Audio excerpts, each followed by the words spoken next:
The new drug was designed for the express purpose of a psychological test, to see whether there really is some or other kind of connection between personality and dreams, whether what we see at night after we go to sleep is related to our internal psyche or not. We were all kept in a control room, a place designed to make sleep as easy and natural as possible. We filled out extensive personality tests, ran psychological tests, and reported daily about our experience about a month before we even started taking the pills, in order for the scientists to gather data. There was also, of course, a control group who did not take the drug. Then the actual experiment started. We were to report on everything we saw, felt, experienced, describe any kind of difference in our dreams. The pill was meant to heighten emotions in dreams, make them more vivid, but it didn't go the way it was supposed to. Up until that point, we were free to talk to anyone, both the control patients and the others, as well as people outside of the experiment. But after the first night's dreams, we were effectively cut off from the world outside of the experiment. The first night, I dreamt that I was in a giant maze. The walls were higher than I could climb, let alone see. It felt as though I were there for hours, trying to find my way out. I felt like the walls were, over time, closing in on me. All the while I knew that I was being tested, although I did not realize that time that I was dreaming.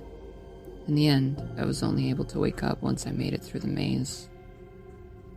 I described my experience to the scientists and psychologists, talked for what felt like hours about the experience. During breakfast, everyone in the mess hall seemed to be awkward and quiet. The usually chatty, bright, and cheerful people all seemed to have lost their joy. I wondered if it was because of the lack of communication with their families that had been announced earlier that day. I ate in silence. The only sound throughout the entire time was cutlery against plates and bowls. It was immensely uncomfortable.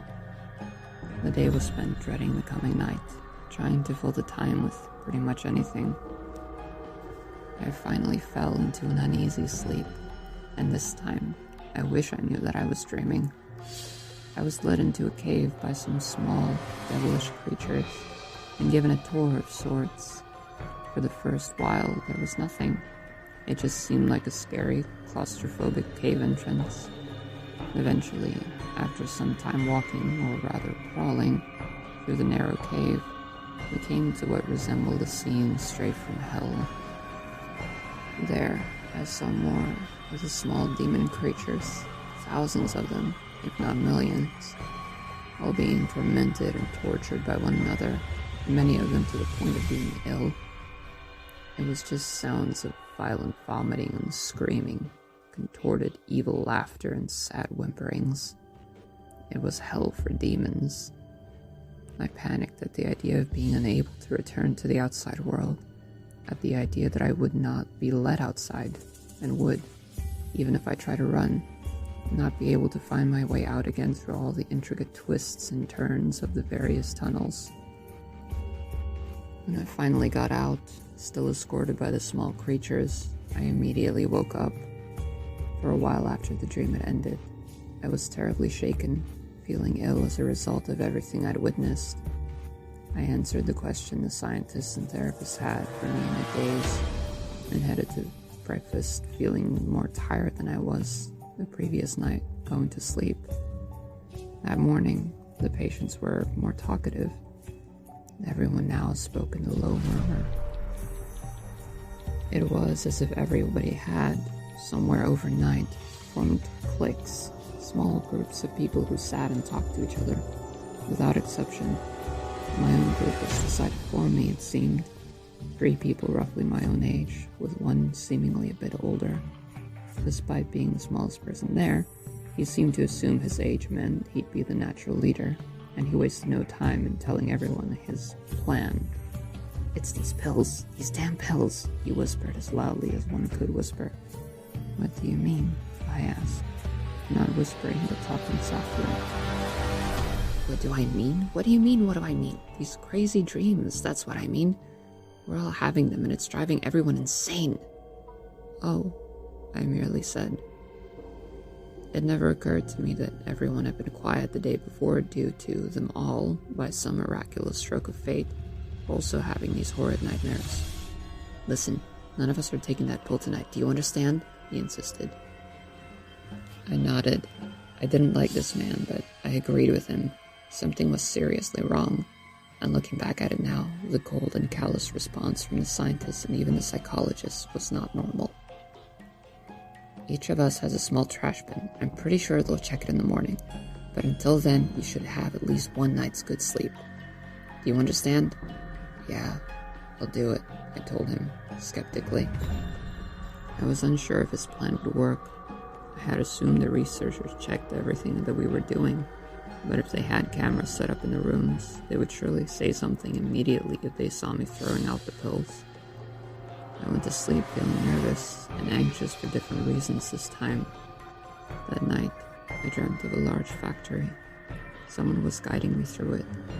It was so large, so massive, that it literally took days for us to walk up and down the halls. I couldn't remember why I was there to begin with.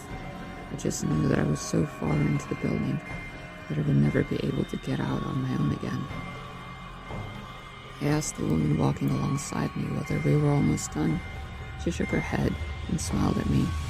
I panicked then, realizing that I was dreaming, screaming and stomping around like a child throwing a tantrum for what felt like half an hour before I finally woke up. Some time after I got out of the dream, I wasn't really sure that I had honestly woken up.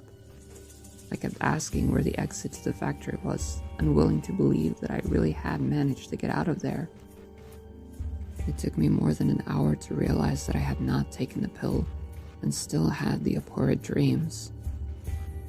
Because of the earlier outbursts, the scientists and psychologists insisted it was better that I stay in my room that day to recover from the episode, as they called it.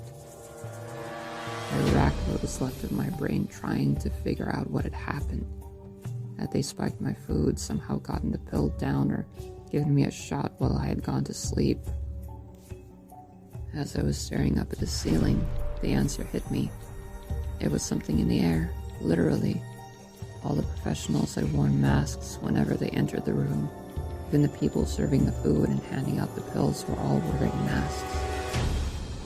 It was late by the time I came to this realization, and felt tired.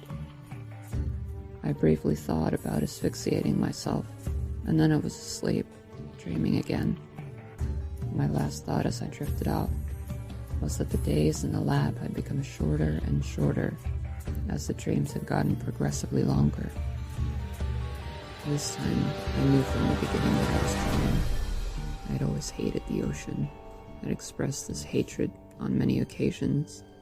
So, of course, my worst nightmare would be to be surrounded by it, with no way of escaping. I found myself in a submarine. The man guiding me around the interior seemed a fool, unwilling to admit that we'd eventually run out of oxygen, insisting that we'd be fine down here forever, going on to tell me about the excellent service offered by the staff that all lived within the confines of the submarine.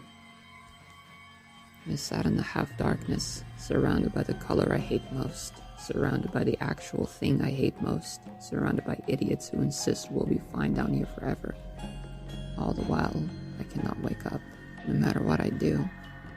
Maybe after I die of asphyxiation down here, then I'll wake back up, and finally be able to walk away from this absurd study. Maybe. I contemplate doing it on my own. Wonder what would happen if it didn't work, as I stare out at my own personal hell. Thank you for listening and watching. All links and references are in the description below.